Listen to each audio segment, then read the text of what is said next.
नमस्कार दोस्तों, मेरे YouTube चैनल पर आपका स्वागत है। वास्तुशास्त्र के अगले अंक में आज मैं बात करूंगी एक ऐसी बीमारी की जिसे हम एक भ्रम कह सकते हैं।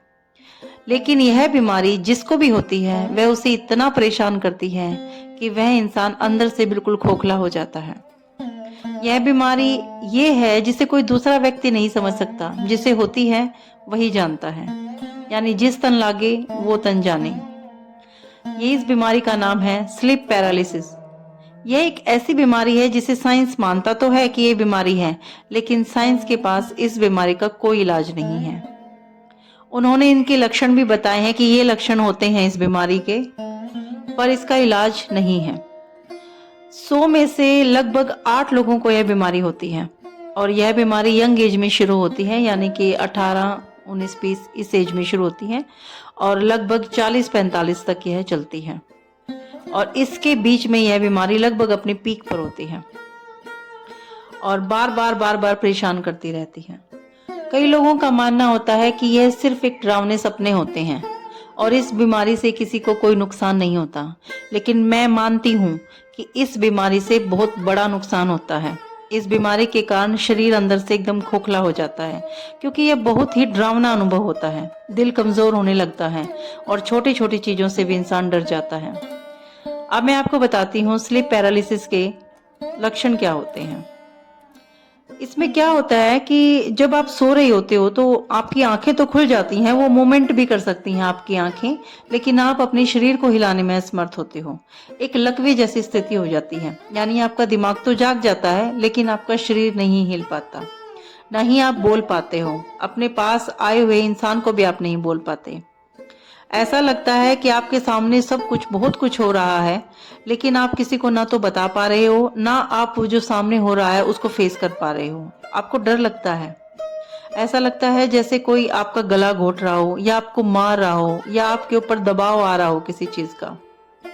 आपको सामने वह दिखाई भी देगा, लेकिन आप कुछ नहीं कर पाएंगे। आपको एक बेचैनी सी और थकावट सी महसूस होगी और जब आप उठोगे तो आपको एक अजीब सा डर लगेगा और आपको ये समझ में नहीं आएगा, ना आप किसी को बता पाओगे अच्छे तरीके से कि ये हुआ क्या है। चलिए मैं आपको बताती हूँ कि इस बीमारी से आप कैसे छुटकारा पा सकते हैं, क्योंकि मैंने इस बीमारी के कई उपाय निकाले हैं और मुझे लगता है कि इससे काफी हद तक आराम होता है। नंबर 1, जहां आप सोते हैं उस बेड के आपके दोनों तरफ की जगह को आप कवर कीजिए।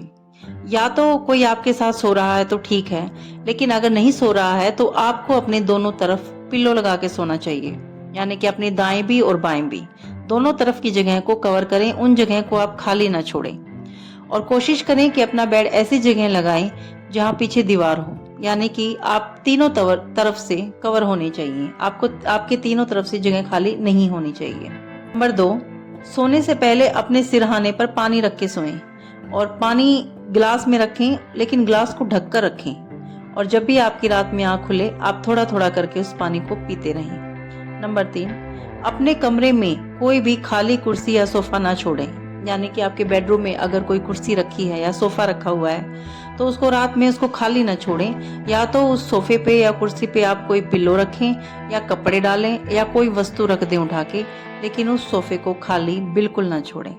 नंबर 4, अपने कमरे में कोई भी गुड़िया ना रखें। ये जो बच्चों के खिलौने होते हैं, गुड़िया वगैरह बच्चे खेलते हैं वहीं छोड़ देते हैं, तो कोशिश करें कि आप अपने कमरे में गुड़िया जैसे खिलौना कोई भी ना रखें।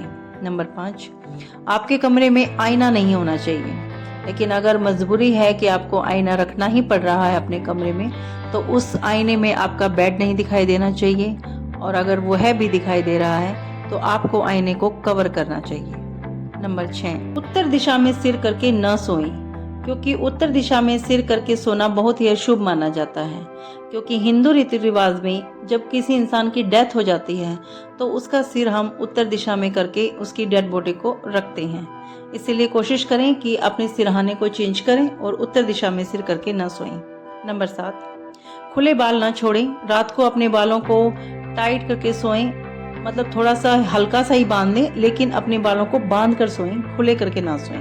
नंबर 8, रात में कभी भी परफ्यूम लगा के ना सोएं, यानी कि कोई ऐसी चीज जिससे आपके शरीर में से महक आती हो, वह चीज़ ना लगाएं, क्योंकि परफ्यूम जो होती है वह नेगेटिव एनर्जी को अपनी तरफ खींचती है।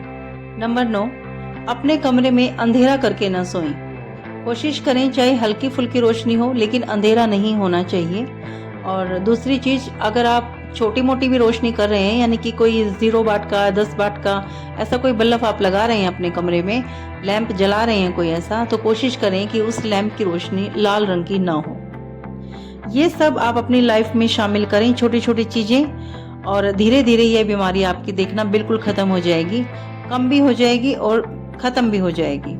हमारे चारों तरफ क्या होता है कि बहुत सारी ऐसी एनर्जी होती हैं कि जब हम सोते हैं तो हमारा जो कॉन्शियस माइंड है वह सोता है, तभी हम सोते हैं। तो ये जो चीज़ें होती हैं, जो नेगेटिव एनर्जी होती है, इनके लिए हमारा जो दिमाग है ये एक सॉफ्ट टारगेट बन जाता है ऐसे टाइम पर, और यह बहुत आसानी से हमारे दिमाग पर कब्जा कर लेती हैं। क्योंकि हमारी सोचने समझने की शक्ति तो कम हो जाती है, क्योंकि हम सो जाते हैं, तो ये चीज़ें ही हमारे ऊपर आराम से कब्जा कर लेती हैं, और ये सब हमारे साथ फिर होता है।